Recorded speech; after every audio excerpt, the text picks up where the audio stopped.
Daf Yomi, tractate Avodah Zarah, page 23. Top of the page, with the words Ravina Amar. Ravina Amar lo ikashya ha lechatchila ha diavad. The Gemara cites another solution of the apparent contradiction between the Mishnah, which rules that Gentiles are suspected of bestiality. Disclaimer here, I'm just reading the content of the Talmud. Let no one please accuse me of saying anything offensive. The purpose of this project, or this learning, is simply to read the text of the Talmud, and no opinions or personal opinions are connected with it. Yes or no, for or against. So with that, there's a discussion in yesterday's daf whether about bestiality and Gentiles, and perhaps in their neighborhood, whatever, their time, there was a lot of people who were involved in bestiality, and they happened to have been Gentiles. But anyway, it's not to say that Jews can't do that either.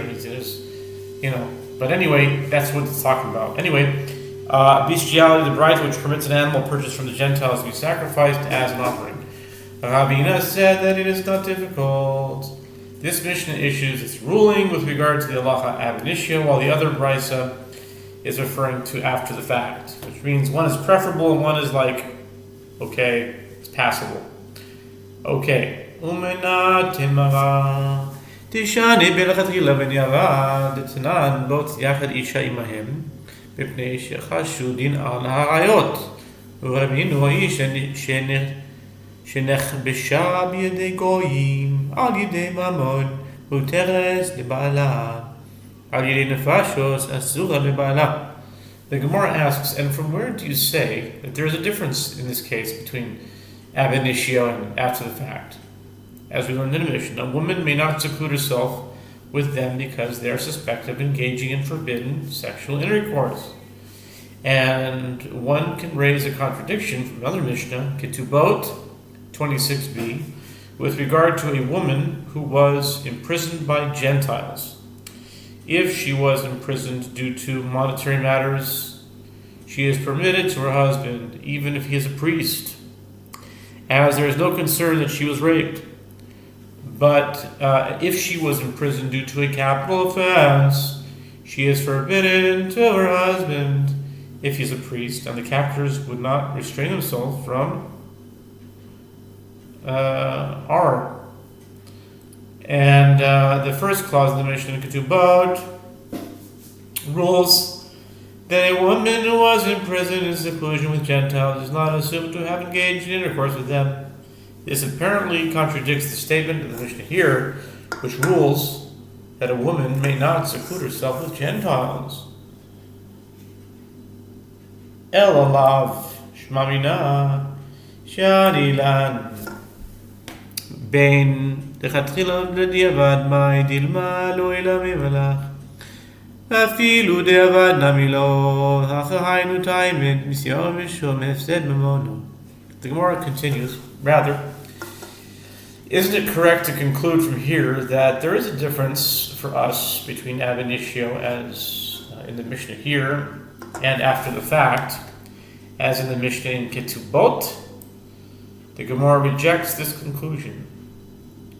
From where can this be proven? Perhaps I could actually say to you, generally, even after the fact, one may not assume that a woman who was secluded with a Gentile did not engage in intercourse with him. And here, in the Mishnah in Ketubot, this is the reason that she is permitted to her husband even after having been imprisoned, since her husband might not agree to pay if his wife was violated.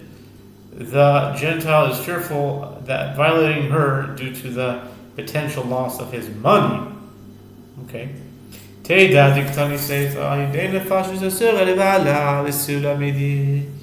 Gemara adds, no, that this is the explanation.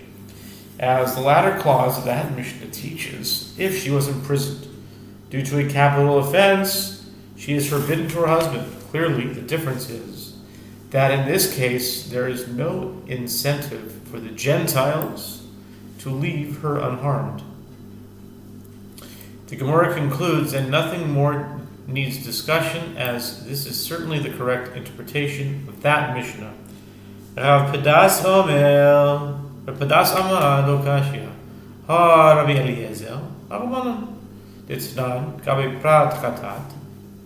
Rabbi Eliezer Omer, Eno nikachat min hagoyim, v'chachamim matirim, ma'ilav, v'hakil b'filgi. Rabbi Eliezer Sava Chashin L'Ravio, Rabbanan Sava L'Chashin L'Ravio. Rabbi Padat said, the contradiction between the Mishnah, which rules that Gentiles are suspected of bestiality, and the Braita, which permits an animal purchased from Gentiles to be sacrificed as an offering, is not difficult. This Mishnah is in accordance with the opinion of Rabbi Eliezer, while that Braita is in accordance with the opinion of the rabbis, as we learn in the Mishnah in Parah 2:1. With regard to the red heifer of purification, Rabbi Eliezer says that it may not be purchased from the Gentiles, and the rabbis permit it to be purchased from the Gentiles. Rabbi Padat explains, what is it not correct to say that Rabbi Eliezer and the rabbis disagree with regard to this issue? That Rabbi Eliezer holds that we are concerned that a person might have engaged in bestiality with the animal, and the rabbis hold that we are not concerned that a person engaged in bestiality with that animal. Mimai tilma d'kuliam lo chashin l'ravia yachom ainu time of Eliezer kid Rabbi Yehuda Amarav Diamar Rabbi Yehuda Amarav v'niyach alihen, or aleha, it says in brackets uda shel sakin Pesala ve'egla ad shetimshoch ba. The Gemara rejects this conclusion. From where do you know that this is the case? Perhaps everyone agrees that we are not concerned that a person might have engaged in bestiality with the animal, and here this is the reasoning of Rabbi Eliezer. He holds in accordance with the statement that Rabbi Yehuda says, that Rav says, as Rabbi Yehuda says, that Rav says, if one placed a bundle of sacks upon a red heifer, he has rendered it unfit for purification, as a red heifer is fit only if it has not borne any burden, in accordance with the verse upon which never came a yoke, Numbers 19, verse 2. And in the case of the heifer whose neck is broken, it is not rendered unfit until you pull a load with it, as the verse states, and which has not drawn in the yoke. Deuteronomy 21, verse 3. Okay. Mal savachashin, mal savachashina, lo sakadaita, mishum nichapurta, lo mafsituva. The Gemara elaborates, one sage, Rabbi Eliezer holds, a red heifer purchased from a Gentile cannot be used for purification because we are concerned that it might have been used for labor. And one sage, the rabbis, holds that we are not concerned that a Gentile used it for labor. Accordingly, the disagreement in that Mishnah does not relate to concern with regard to bestiality. The Gemara responds, no, it cannot enter your mind that Rabbi Eliezer prohibits purchasing a red heifer from a Gentile due to the concern that he might have placed sacks upon it, as due to the slight convenience of placing a bundle of sacks upon the heifer. The Gentile will not forfeit the potential to earn a great deal of money, which he can obtain by selling the heifer. He left out that. How do we know that the Gentiles know that? I mean, do we assume that the Gentile knows all the laws of the red heifer? Wait a minute, we can't put a load on it because we can sell this for a lot to the Jews. How do we know that he knew that? That's my own question. The Gemara counters, so too, let us say, due to the slight pleasure of engaging in bestiality with an animal. Pleasure? Yuck. Due to the slight pleasure of engaging in bestiality with an animal, the Gentile will not. Okay, let's just say anyone who would do that, the bestiality, or not necessarily. It sounds very racist, Gentile. Here they say Gentile, but I don't want this to offend anybody. A Gentile will not forfeit a great deal of money, which he can otherwise obtain by selling the heifer. The Gemara responds there with regard to bestiality, his inclination overcomes him, and he is apt to engage in bestiality with the heifer despite the fact that he knows it is to his disadvantage to do so.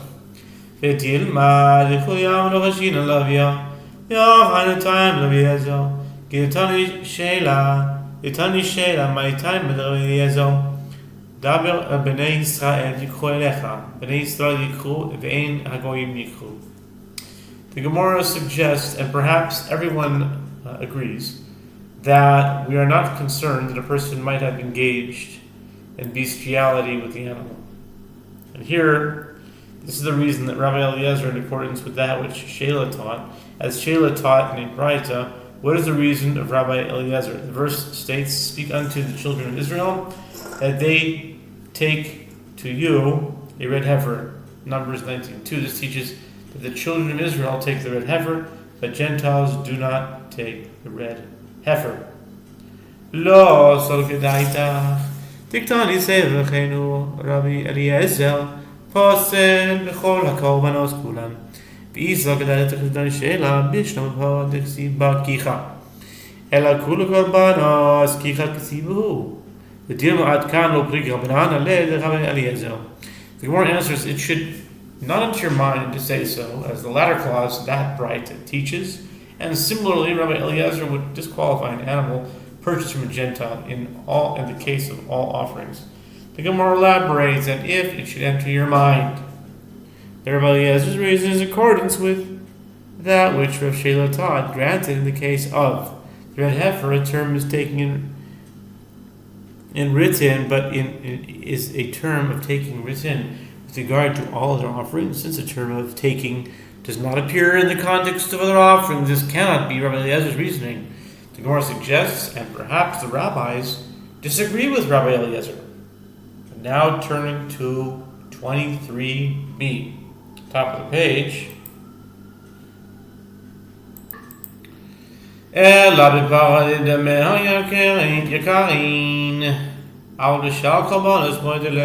Only with regard to the red heifer, as its price is exorbitant, and the rabbis maintain that the Gentile would not risk forfeiting the profit for a temporary benefit. But with regard to the rest of the offerings, which are not exceptionally valuable, they concede to Rabbi Eliezer that animals purchased from Gentiles may not be used for these offerings. The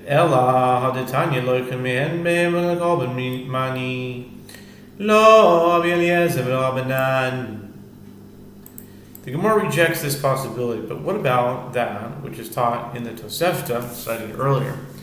One may purchase an animal from Gentiles for use as an offering, in accordance with whose opinion was this taught. Is it not the opinion of Rabbi Eliezer?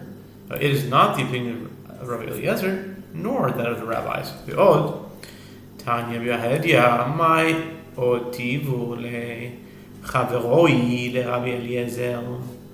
Kol tzon kedal yikabtzu lach, ya'alu ratzoin al mizbechi. And furthermore, it is explicitly taught in a Braita. What did Rabbi Eliezer's colleagues respond to him with regard to his ruling that an animal purchased from Gentiles may not be used as an offering? They quoted a verse, "All flocks of Kedar shall be gathered together unto you. The rams of Nebaioth shall minister unto you. They shall come up with acceptance upon my altar." Isaiah 60, verse 7. Since the rabbis learned from this verse that animals intended for use in all types of offerings may be purchased from Gentiles, there is no reason to assume that they concede to Rabbi Eliezer. Consequently, Rabbi Padat's opinion that the Mishnah is in accordance with the opinion of Rabbi Eliezer, while the Braita is in accordance with the opinion of the rabbis, remains uncontroverted. עד כאן לא פליגי אלא בחששה, אבל היכא דוודאי רבה פסלה, שמע מן הדבר שקדש מזבחי. דיקדשי בדק הבייס מפסלה ברביעה. The Gemara continues to discuss the halachot of the red heifer. Rabbi Eliezer and the rabbis disagree only with regard to a case where there is merely a concern that a person engaged in bestiality with the animal. But in a situation where the Gentiles certainly engage in bestiality with it, all agree that he has disqualified it as an offering. The Gemara comments, learn from it that the red heifer is classified as consecrated for the altar, as if it were classified as consecrated for temple maintenance. Does the fact that a person engaged in bestiality with it serve to disqualify it? Items consecrated for the maintenance of the temple, which are not sacrificed upon the altar, are not rendered unfit by this act. The Gemara rejects this conclusion. Although it is classified as consecrated for temple maintenance, the purification offering of the red heifer is different, as the Merciful One labels it with the term for a sin offering. Accordingly, the red heifer is subject to the same halachot as a sin offering, which means it is disqualified if it is the object of bestiality. Ela me'ata tipasel b'yosei dofen Chite machanami al matanya hikdisha b'yosei dofen pesula v'Rabbi Shimon machshiro. The Gemara counters, if that is so, then the red heifer should be disqualified if it was born by a cesarean section, as this is the halacha concerning all other sin offerings. The Gemara adds, and if you would say that indeed that is so, then why is it taught in a Braita if one consecrated a red heifer despite the fact that it was born by cesarean section, it is disqualified for use as a red heifer, and Rabbi Shimon deems the heifer fit for use in purification. If, as indicated by the verse, the halachot of a sin offering applied to the red heifer, how can Rabbi Shimon deem this animal fit? Rabbi Shimon letamed yamar yotzei dofen vlad me'al Yehu yamar Rabbi Yochanan modeh haya Rabbi Shimon in Chadash she'eino kadosh. The Gemara adds, and if you would say that Rabbi Shimon conforms to his standard line of reasoning, as he says, see Nida 40a, a baby born by cesarean section is considered a full-fledged offspring and is no different from a baby born in a regular manner. That is difficult. But doesn't Rabbi Yochanan say that Rabbi Shimon would concede, with regard to sacrificial animals, that an animal born by cesarean section is not consecrated? If so, even Rabbi Shimon would agree that the heifer is disqualified.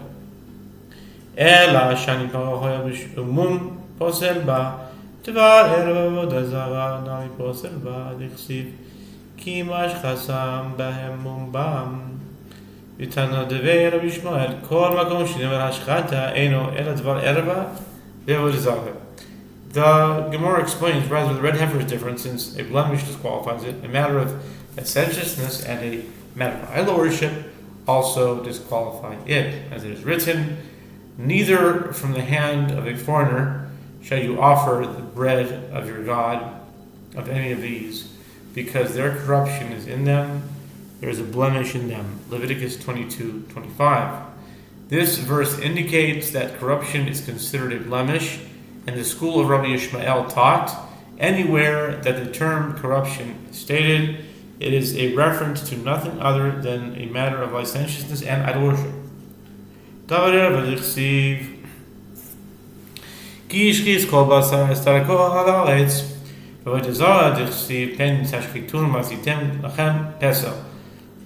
והפרנמי umum posel ba dvar erva Zarah pas liba.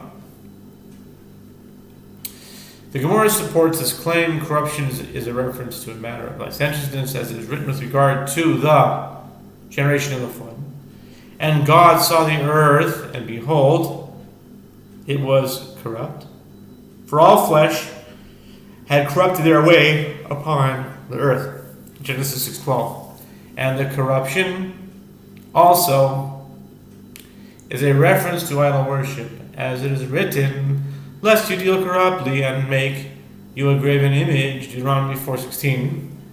And consequently, with regard to the red heifer also, since a blemish disqualifies it. A matter of licentiousness and idol worship likewise disqualify it. Gufa Tani Sheila my time at Rabbi Eliezer Yichsiv Daber b'nei Yisrael v'yikru b'nei Yisrael v'yikru ein goy michu beata Daber b'nei Yisrael v'yikru li truma hachanami b'nei Yisrael v'yikru ve'ein hagoy michu.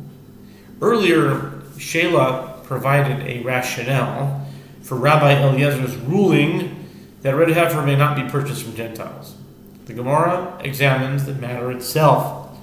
Sheila teaches in a Braita, what is the reasoning of Rabbi Eliezer?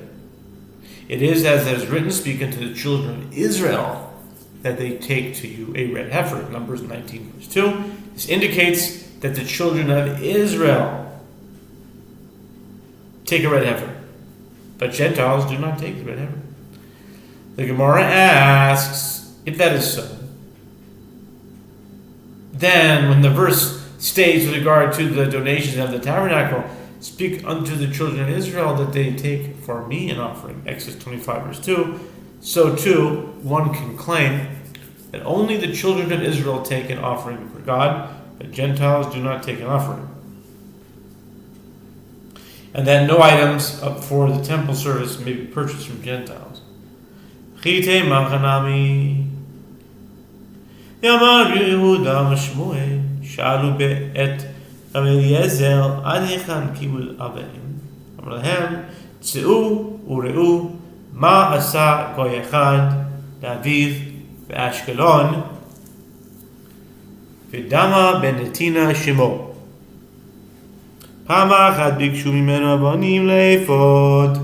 It's the famous story of Dama ben Netina.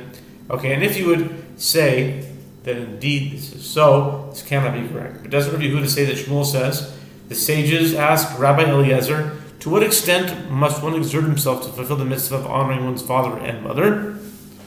Rabbi Eliezer said to them, go and see what a certain Gentile did for his father in Ashkelon. And his name is Dama ben Netina. Once, the sages sought to purchase precious stones from him for the ephod of the high priest